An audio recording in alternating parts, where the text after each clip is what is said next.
Hello people, this is Dr. Wang recording. This video is recorded for replacing our live Zoom meeting scheduled on February the 18th. Due to a family emergency, I cannot conduct a live meeting at that time. So that's why I'm recording this video. So last time when we had a live Zoom meeting, we were talking about stock valuation, and this is an unanswered question from our previous class practice. And this question represents the hardest question from chapter 7. So in the week, you should study chapter 7, then this could be the hardest one. All right, so basically it is about stock valuation, and you believe the stock will have two different growth rates. So the first growth rate is the dividend growth, by the way, will be 20% and for the first 3 years, and then it will grow at 7% for the rest of its life, which is infinity.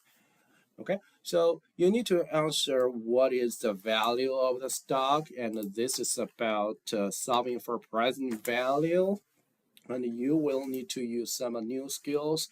It's called net present value. All right, and the best way to do it is to use the Excel as a tool, and you will have two different methods for this kind of questions. As I said, this question is the hardest one, and this implies perpetuity, and it is a growing perpetuity, and that makes things more complicated. And what does perpetuity stand for? That means forever. So that means the dividend will be paid out forever. All right. To answer that question, I have developed a series of class practices to help you prepare answering that question. And that question from your previous exercise is put right here. So I'm preparing you by doing some other practice before we reach to this part. Okay. So let's look at the first class exercise.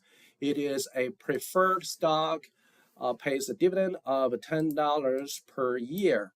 So this is a fixed payment because it does not grow, so no growth. All right, but still it is about a perpetuity. So that means the $10 will last forever. And you have a discount rate for the $10. So how much would the stock value be worth today? And how much it will be worth 3 years later? So let's answer this question first. So if I put a list of years, 1, 2, and then I drag it all the way down, all the way, you see I'm trying to simulate infinite amount of years. Of course, 800s are not infinite, but still that's large enough. And then I will list all the dividends here. So I got a $10 for all the years. The thing is, I'm not adding infinite amount of $10. Instead, to get a present value or the stock price, fair stock value, I'm just getting the summation of the present value of each dividend, not the nominal value of each dividend. Okay. All right, so how should I do it? I'm going to use a $10 divided by 1 plus the 10% discount rate. You see the discount rate is right here, 10%, raised to the power of year number. So $10 a year later is worth 9.09. And $10 2 years later is worth 8.26. So if I double click, you can see the same dollar amount in the future years got diminished as the year extends. So essentially, it will be diminished to zeros. So what's the result if you add more zeros? Nothing. So the present value of the stock today, basically, it is the summation of all the present value of the cash flows it delivers. All right, so that's $100. Pretty easy, right? So this answer is $100. Well, there's an easier way to do that thanks to the mathematicians. The present value equals to the dividend just simply divided by the required return. All right, so you can use $10 divided by 10%. All right, nice and easy, $10. And this function works. All right, so in your exam, if you see a question like this, you don't need to list an infinite amount of years and put them all together. Simply just do this. Okay, use the cash flow divided by the discount rate, and that's it. All right, so let me move this aside a little bit. And now it's asking you, what is the value of preferred stock? Well, preferred stock usually have a fixed dividends, so usually preferred stock have fixed payments. All right, so what's the price 3 years later? Now things changed. So I need to get the present value of the stock 3 years later, okay?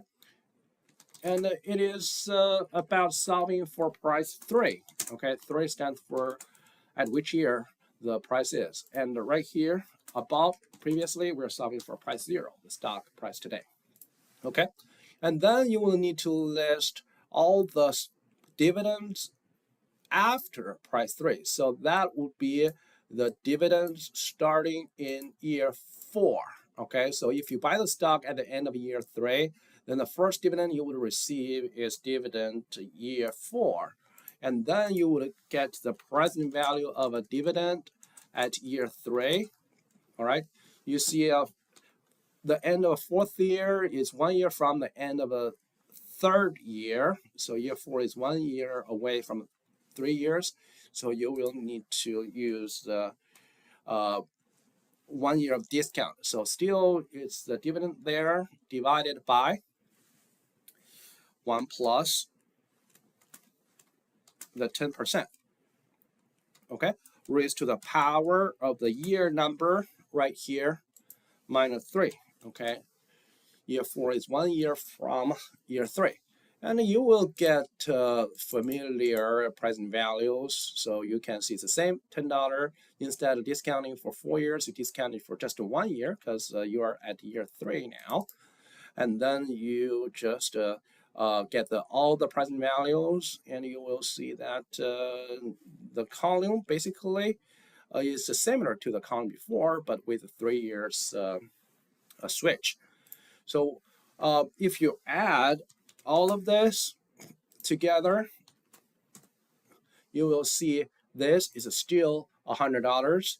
And if you try to solve for it using the same formula, the price 3 would be equal to just the first year's dividend after you purchase a stock divided by the same discount rate, which is the required return.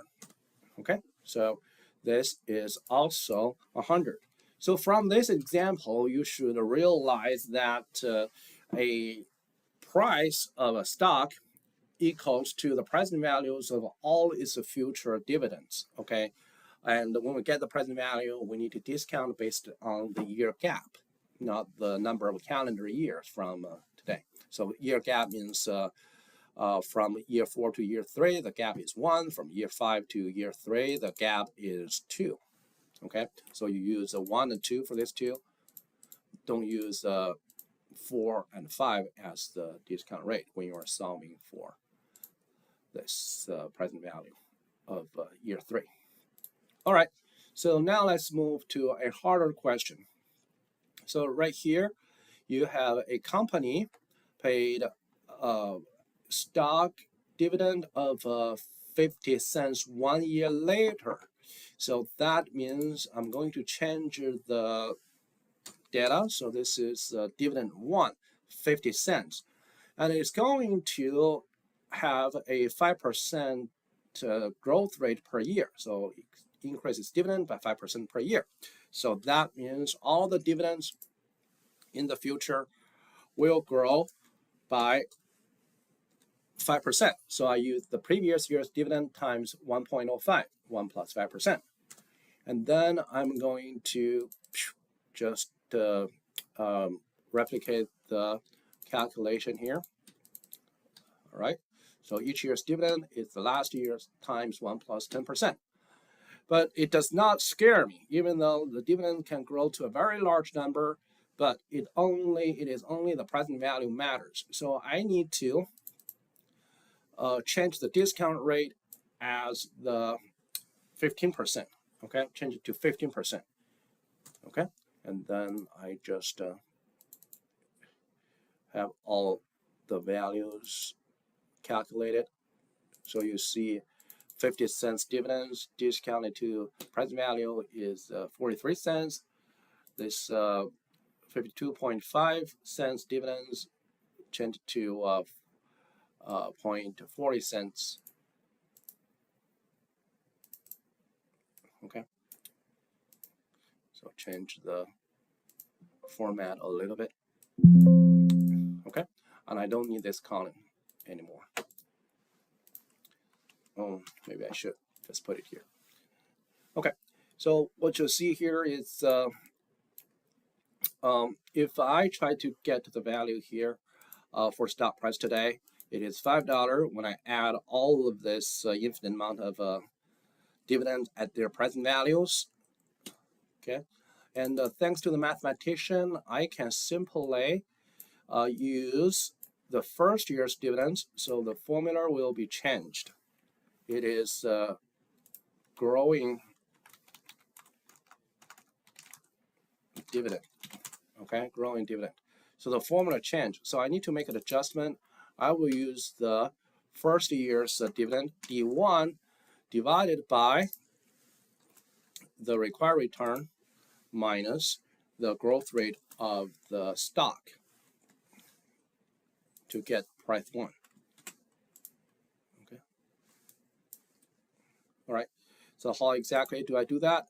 So I will use the 50 cents as is listed here, divided by the 15% required return or the discount rate minus 5% dividend growth rate. Okay, so that's $5, and it's pretty nice and easy. So what is required of you is know how to use a short mathematical function to solve for the stock price. Okay, so what you do here in the work file, you will see, hey, this is dividend 1. Okay, so you know dividend 1 equals to 50 cents. And the required return is 15%. And the growth rate equals to 5%. It's the growth of a dividend. So when you put into the formula, so the price today equals to dividend 1 divided by R minus G. Make sure R minus G is in parentheses. That's very important. Divided by 15% minus 5%. So that's going to be 10%. The 10% is number 0.1. 0.5 divided by 0.1. So that's $5. Okay, as I have demonstrated here. So you can use a mathematical function to do it. The reason I create infinite amount of dividends is just to show you that the math formula works. So you are required to use math formulas, not necessarily this simulation method. Okay, so how much is the stock dividend 3 years later? So if you are solving for dividend 3, this is not stock price, okay, this is a dividend 3. So once you solve for dividend 3, so you should use a dividend 1. And how many years between year 1 and year 2? That is 2 years. So you will use the same growth rate of a 5% compounded for 2 years, raised to the power of a 2 to get the answer. So here I use, so to get the dividend 3, I'm going to use dividend 1, $10 times 1.05, that's 1 plus 5% raised to the power of 2. So that's 11 point, oh, sorry, this is the first year dividend is a 0.5, my bad, 0.5. Okay, so you will see that's 0.55125 as it is listed here. Okay, but this will be helpful if you can just use the column, use this kind of Excel techniques to get the dividend in a particular period. Okay. All right, so what is the stock price 3 years later? So in order to get that, here is the present value of the dividends. So let's verify whether that is correct. So the formula here to get a price 3, depending on the dividend in the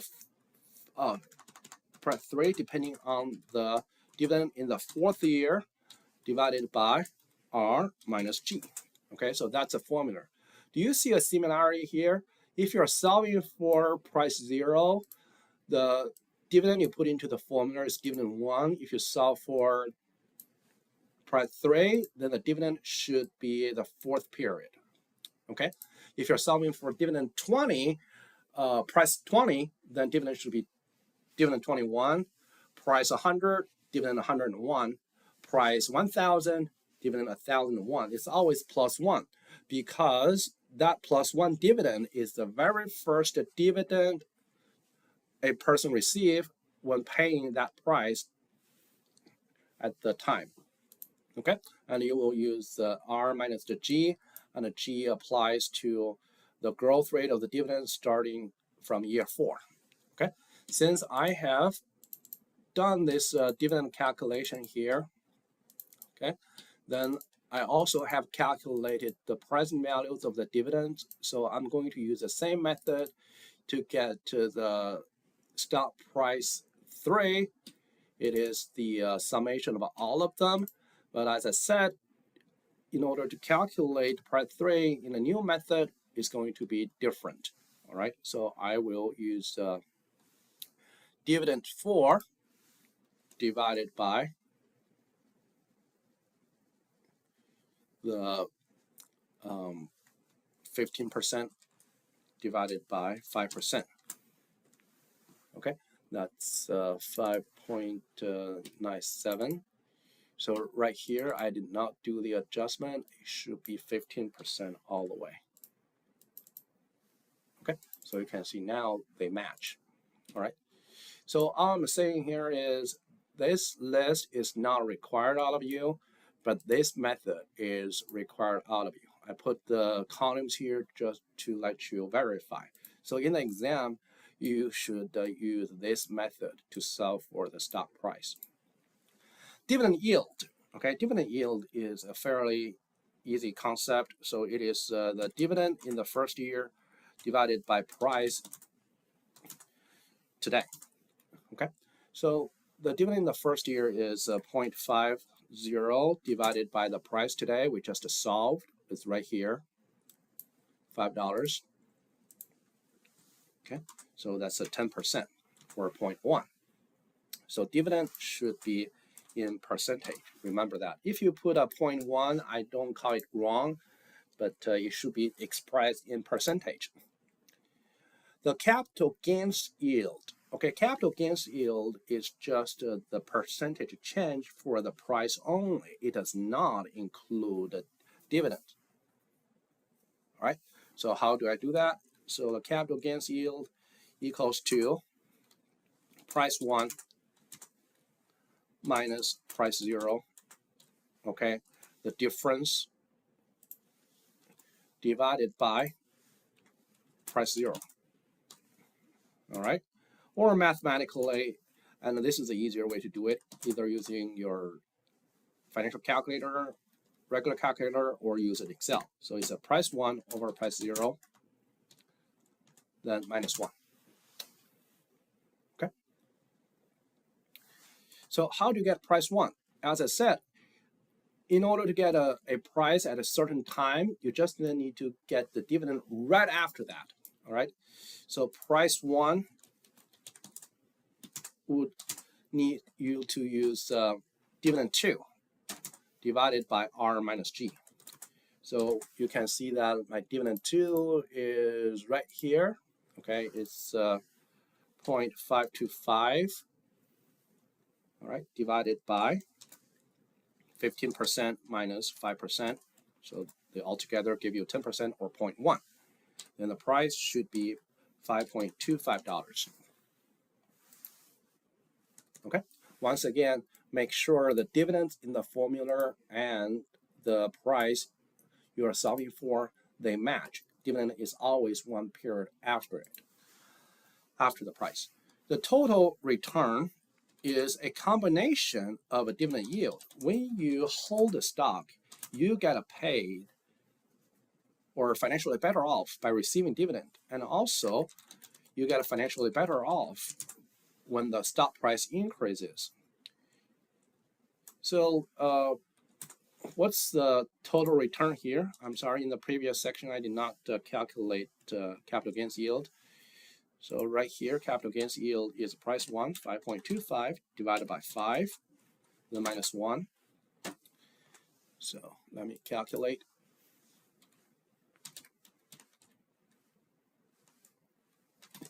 So that's a 5%.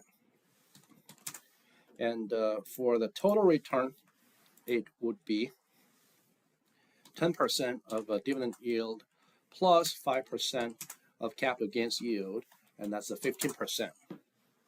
Did that ring a bell? If you look at this 15%, the total return made of dividend yield and a capital gains yield, and it is exactly the market required return of a 15%. They match. The underlying rationale is that if the market wants the stock to pay its investors 15%, then the market will get 15% return. Okay, so that's the underlying rationale. All the returns are required by the market. If the firm, this company, does not deliver a return higher than 15%, or let's say if this company delivers only 10% instead of 15%, or maybe 14% in total, let's say 14% in total, so that means the return is not good enough. The investors will go for other kind of stocks with the same risk level that can give the right return of 15%. Then their stock will not sell. Okay, this company stock will not sell. All right, so they have to give a 15% to adjust the risk level. Otherwise, if not big enough return, then they will not able to sell their stocks. And they will not give us 16% or 20% because the companies are stingy. They don't want to pay extra either. Okay. All right. So for this big question, you can see that in order to calculate the stock price 3 and dividend 1, you just need to rely on this magical formula. All right, just remember that magical formula. That's going to be quite useful. All right, so let's move to the next question. A common stock just paid a dividend, and that's very important. Just paid a dividend. So that means the $2 here is a dividend 0. Okay, is a dividend 0. So above it, you can see it's a dollar amount 1 year after. So this is a dividend 1. All right. Be careful about what information is given to you. Okay, so that's a dividend 0. And the dividend is expected to grow at 0% for the first 3 years, and then will grow at 4% in perpetuity. So what is the stock value 3 years later? And what's the stock value today when the discount rate is 12%? All right. So in order to get that question right, so let me just wash off all of this data. So let me just start from a scratch. Okay. Still, using the simulation method, I can just get all this dividends generated and then get them discounted to present value, sum them up. But you don't need to do that. Okay. All right. So what you should do here is to get a price 3. Okay. Price 3, as we practiced before, equals to dividend 4 divided by R minus G. The problem here is you have 2 growth rates. Okay, the growth rate that applies to dividend 4, dividend 5, and all the dividends received after part 3 is paid have a growth rate of a G2, which is the 4%. Okay, so in order to get the dividends here, you do need some dividends layout in Excel or anywhere on your scratch paper. So you can see dividend 0 equals to $2. Let me write it here. Equals to $2. And then you have the first growth rate, okay, dividend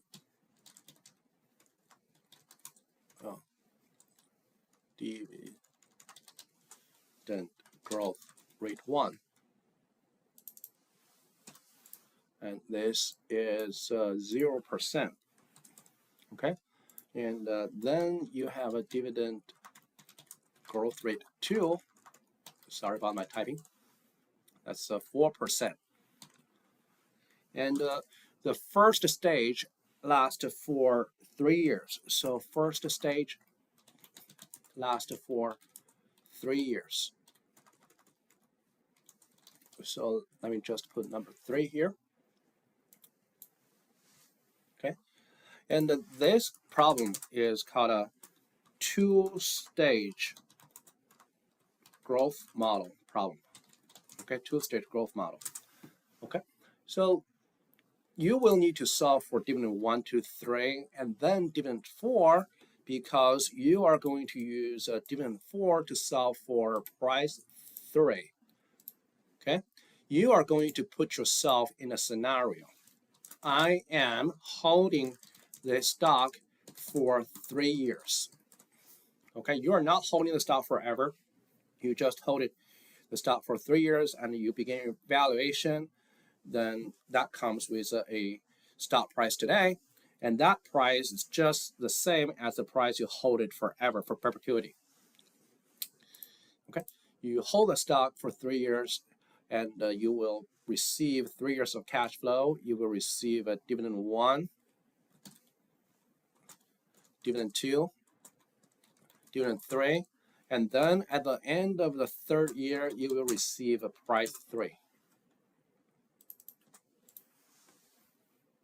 Okay, so to get a dividend to 1, you're gonna use the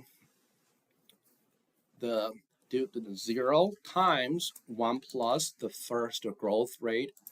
Okay, right here. I want to lock it. Okay, and I can lock this dividend 0 there, but what I don't want to lock is exponent here. Okay, $2, and then I will drag it down. You see $2 compounded for 2 years and 3 years with 0% growth is still $2. With 3% growth, that's something else. Okay, and then it will grow for 4%. So I will use the previous dividends, okay, multiplied by 1 plus this 4%, and I want to lock it. I don't want to lock the previous dividends because when I drag it down, you can see they all grow by the same 4% from the previous year's dividend.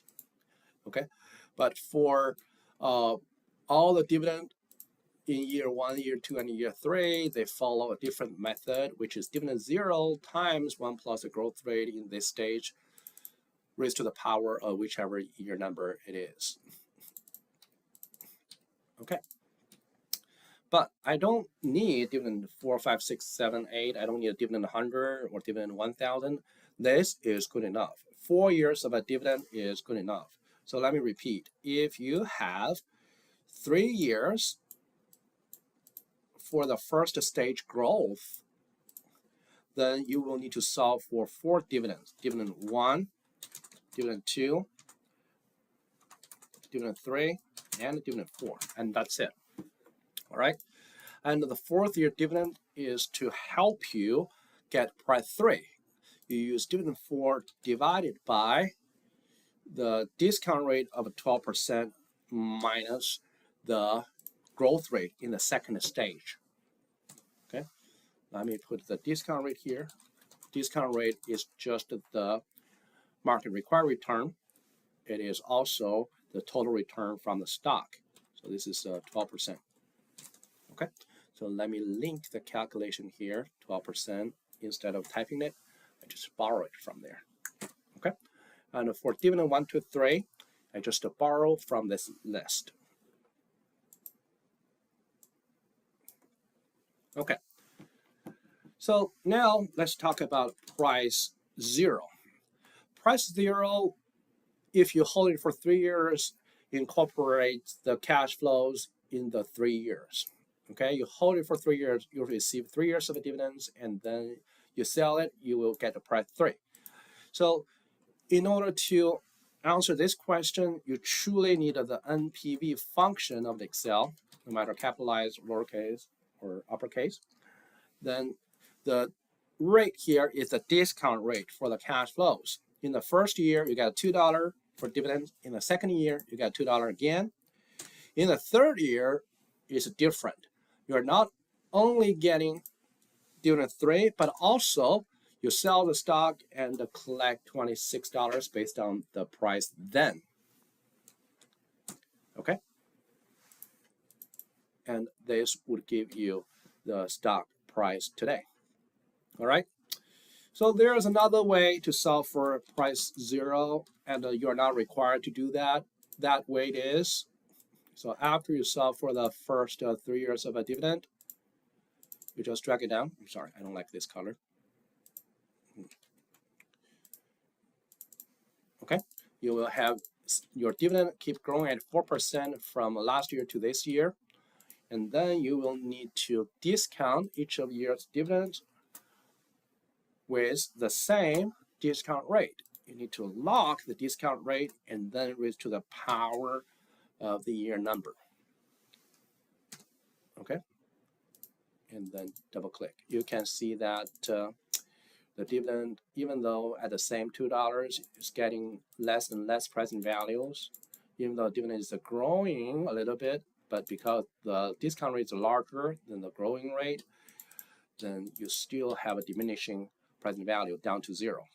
Okay, and then you just sum up all of this present value of dividends, and let's see. Okay, you get the same result. And this is a situation where the stock is held by someone, okay, for perpetuity.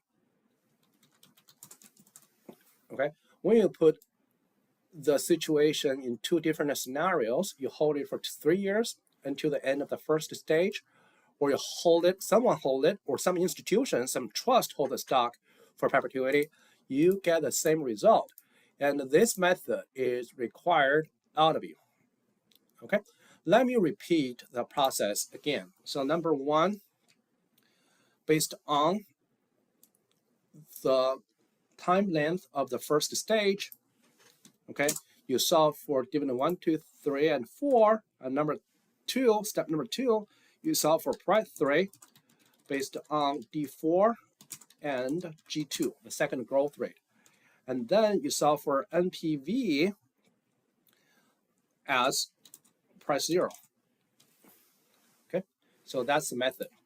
And this method takes 3 steps, and I want you guys to remember the 3 steps. And as I said, this is a very complicated scenario for an elementary level of finance. It's the hardest question for this course, but if you take more advanced finance course or becoming a major in Master of Science in Finance, then this would be just a start. Okay, so now let me look at the next question. A common stock just paid a dividend of $2, and the dividend will be $3.64 in year 1, 2, and 3, and then dividend will grow at 4% in perpetuity. What is the stock worth be clear today. The discount rate is 12%. All right. So in this case, you don't have a growth rate for the first stage, so this part is essentially not in our consideration. Okay. But instead, you have an irregular dividend: 3, 6, and 4. Okay, just tap it in. And starting from the fourth year, the dividend, actually at the end of the third year, the dividend will grow at 4%. So that means later on, for dividend 4, it will grow at 4% from the dividend 3. Okay, and everything dividend since then will grow at 4%, so on and so forth. Okay, so I did not quite change my formulas. And then you just need to solve for dividend 4, and based on which you solve for price 3. Okay, and based on dividend 1, 2, 3, and price 3, you solve for the price 0. Okay, this is in a scenario you hold the stock for only 3 years up until the end of the first stage growth, and this is the answer you get from summing up unlimited amount of dividends, infinite amount of them. Okay, in perpetuity, you get the same result. And once again, this method is required out of you. Okay, so let me repeat. If you see a question like this, so what's your first step? You need to list all the dividend. Dividend 1 at $3, dividend 2 as $6, and dividend 3 as $4. Dividend 4 equals to dividend 3, which is $4, times 1 plus 4%. So that's going to give you 4.16. And the second step is you need to solve for price 3. The stock price at the end of the first stage, it depends on dividend 4 divided by the discount rate of 12% minus G2. Okay, so that's 4.16 over 12% minus 4%. So this would give you $52. And then you will need to use the present value function, okay, to solve for it. So it will be present value, just say price 0, equals to the present value, net present value. You put a 12% as a discount rate. Cash flow 1 is $3, cash flow 2 is $6, cash flow 3 is $4, dividend 3 plus price 3 of $52. Okay, so you will get a 47.32. All right, so how to get 47.42? Well, if you don't trust the net present value function, then you can go ahead and do this. Cash flow 1, cash flow 2, and the cash flow 3. Okay, cash flow 1 equals to dividend 1, cash flow 2 equals to dividend 2, and the cash flow 3 equals to dividend 3 plus price 3. Okay, 56. And then, so these are the cash flows, nominal value, and then you get the present value of cash. So you will use, this is a year, 1, 2, 3. So you will use each year's cash flow divided by 1 plus the 12%, okay, lock it, raised to the power of whatever the year number it is.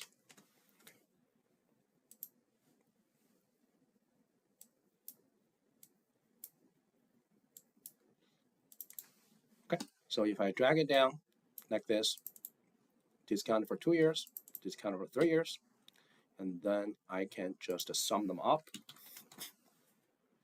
to get the net present value of it. The reason it's called net means it can be negative. Okay, you have the same result.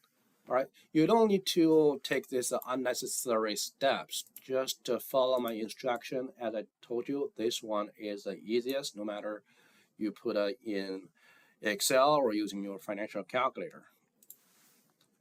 Okay, now finally, we're getting to the leftover from our last week's meeting. Okay, so I'm talking about this question. All right, so in order to answer this question, you need to get to so what information is provided to you? So you have dividend 0 here provided to you, and make sure you know the tense. If it is paid, past tense, then that's dividend 0. If it is going to be paid, then that's dividend 1. All right, so dividend 0 equals to $1.5, and then the growth rate 1 equals to 20%, and then growth rate 2 equals to 7%. And the first stage of growth lasts for 3 years. Okay, and the discount rate R equals to 13%. All right, so that's your first step. Actually, when you are solving for it, you need to list everything. Okay, and then let's take the actual step of solving it. First, get a dividend 1, dividend 2, dividend 3, and dividend 4. Second, get a price 3. Third, NPV to get a price 0. All right, so let's put in Excel. So let me start everything over.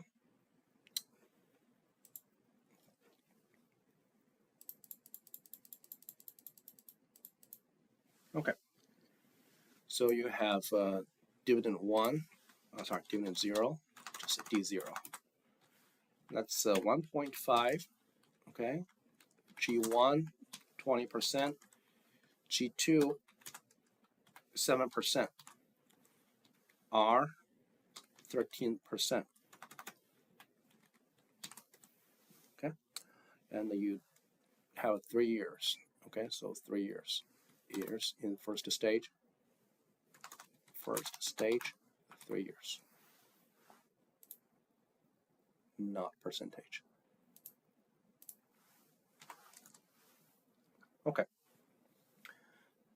so you need to solve for dividend in different years, 1, 2, 3, and because the first stage lasts for 3 years, okay, you just need to solve the dividends up until the 4th period. Okay, just remember that. And this is a dividend. So in the first year, the dividend equals to dividend 0 times 1 plus 20%. Okay, you grow by 20%, 1.5, and then it raises to 1.8. And then in the second year, the formula changed a little bit. You use the previous dividend plus 1 plus 20%. This time you lock it because you will drag it just for 1 row. Okay, from the previous dividend, from a second period, the third period dividends grow by 20%. And then you calculate the 4th dividend, which is the third dividend multiplied by 1 plus 7%. You don't need to lock it because you need to drag it down. Okay, or if you want to feel safe, just drag it down, or just lock it.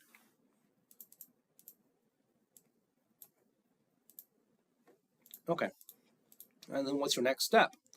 You will need to solve for price 3.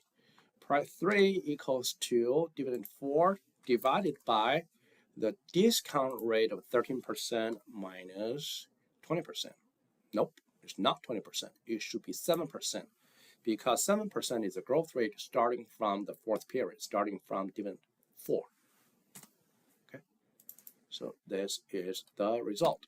All right, and then you try to finally answer price 0.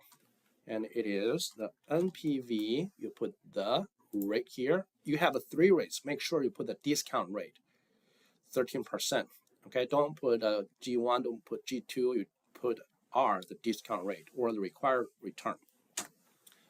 And then dividend 1, dividend 2, for the first 2 years of cash flows. For the third year cash flow, you use dividend 3 plus PRET 3. All right, that's your price today. Okay, so let us verify whether this number is correct. So I'm going to have year 5 simulated, and then I will just drag it down in a crazy way. I'm not requiring you to do that.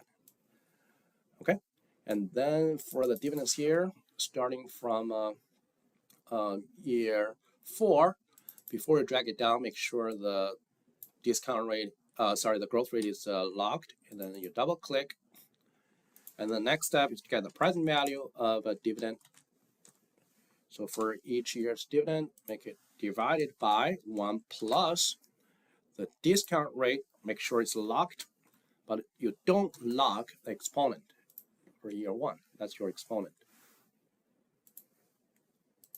Okay, discounted for 1 year, discounted for 2 years.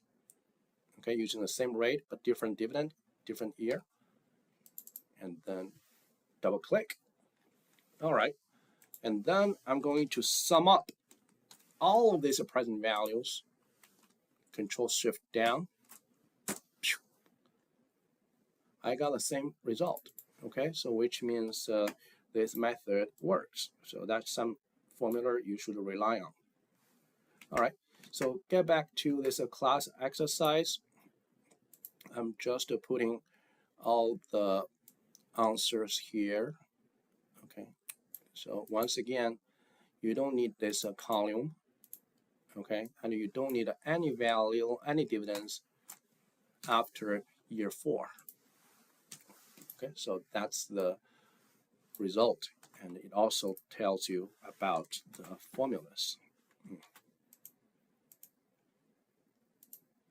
Okay, so in the exam, I will make sure the first stage lasts for 3 years, not 2 years, not 4 years, not 5 years, just 3 years to keep things easier for you. All right, I could put it as for the first 4 years or the first 6 years. Okay, if it's 6 years, so that means you need to solve for dividend 1, 2, 3, 4, 5, 6, and dividend 7, and use dividend 7 to get price 6, and then use NPV value of 6 cash flows. All right, but I will make things easier for you by being consistent with the class exercise here. All right, that's what you should expect for your midterm exam. All right, I hope this practice will be helpful for you.